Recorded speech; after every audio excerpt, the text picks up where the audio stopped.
The claim that I will be refuting is that media such as print, television, and social media have a negative effect on body image for children and teenagers.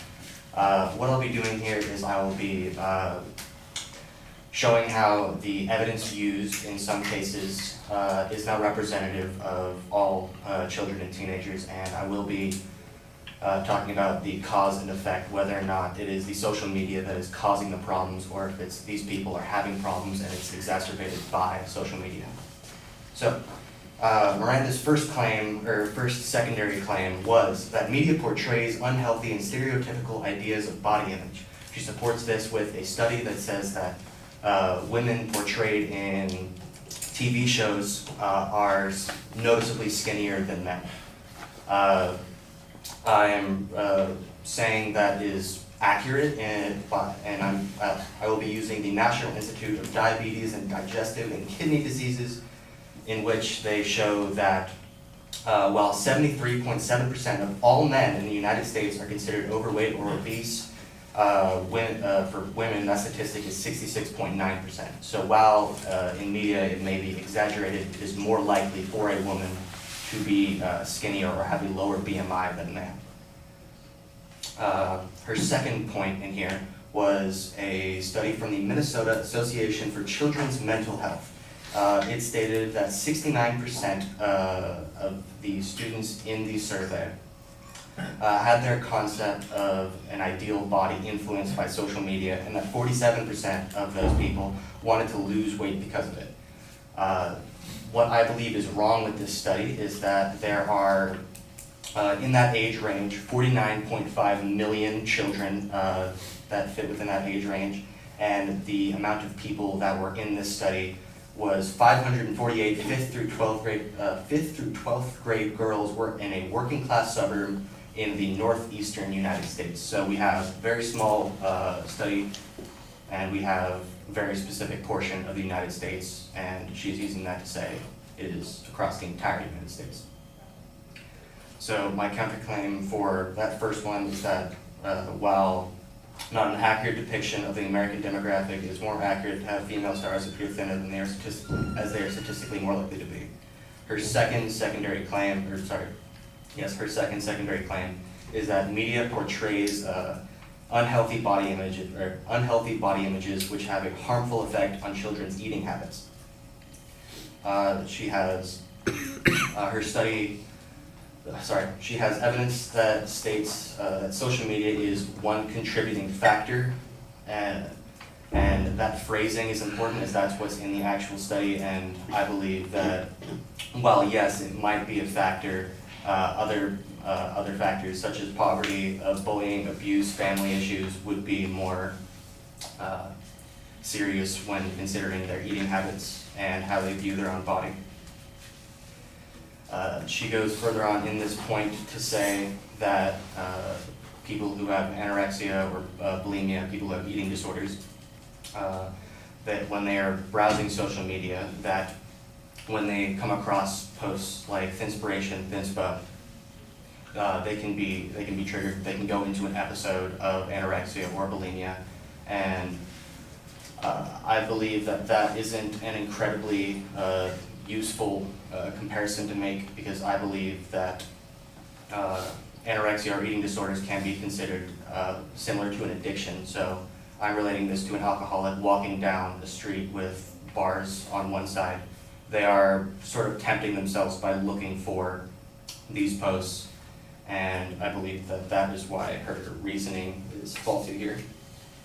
Her third secondary claim, is that social media creates a platform where users are able to compare themselves to others, causing negative consequences. So the study that she uses has a similar problem to the other study from Michigan, and that this one focused on 142 middle schoolers across 4 different schools. The sample was very ethnically diverse. They made a point of stating that with 45% white, 22% Latino, 19% black, and 13% multiracial. So it's starting to look like a better source. And then you get to the sample size of 142 children, now on the West Coast, but still trying to be representative of the full almost 50 million children in the United States. In this study, they say that the students who take more photos of themselves and post that on social media are more aware of their body, and more often than not, they want to change their own body. And I believe that's almost self-evident and is just not the best way of supporting it, because if you're taking more photos of yourself, you're more aware of yourself. You literally see yourself more often. And this is why I believe that while there can be a correlation between eating disorders or body image issues with social media and other forms of media, I believe that the cause and effect is the other way around.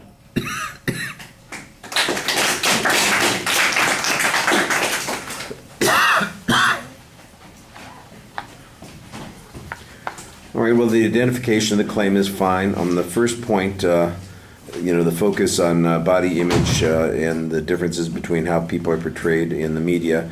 I like the fact that you went to a general statistic that shows that, in fact, on average, men are more overweight than women are. So these media projections or portrayals seem to accurately reflect the reality of the world. I think that that's a reasonable point to make. I don't remember if the advocate offered specific examples or had any data, statistical data that showed that it was inconsistent in some way. And so by providing the comparative data here, I think you've got a pretty good answer on that point. Your critique on the study, though, I think is, I understand you're grasping at whatever straws you can find sometimes to criticize the study. The notion that that's a relatively small portion of 45 million, that part is true. But if the study is designed correctly and the students are randomized, we don't necessarily have to have a significant number of people. We just have to have the right kind of people in the study to reflect the general population. You don't have any particular reason except the location of the study to suggest that there might not be a problem in making the generalization. And even if that's true, if there's still a tendency, that seems to suggest that the advocates offered some information here. It's like I said, it's mostly a press on the research without having any evidence on the research. You do the same sort of thing later on, and you know that when you get to that particular point. I think on the second point, you basically concede that it's possible to have a relationship between media and some of these eating disorders and social problems, but you largely suggest that there are a variety of issues that are involved here, and I think this would be a good place to have some of those issues being presented. You just kind of suggest that they exist out there and there's not any proof of them or how significant they might be, so that we can contrast it to the argument that the advocate's presenting.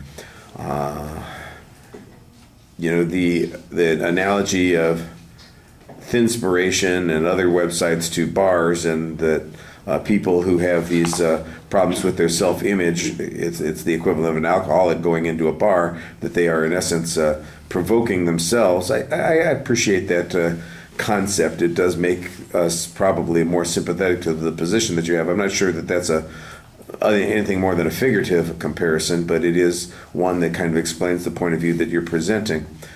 I thought that was interesting that I didn't hear any argument about whether or not people in fact ought to be worried about their size. I thought that we had an epidemic of obesity, especially among children, and isn't that a reason that we ought to be concerned about these sorts of issues, and that it comes up as a subject in the media?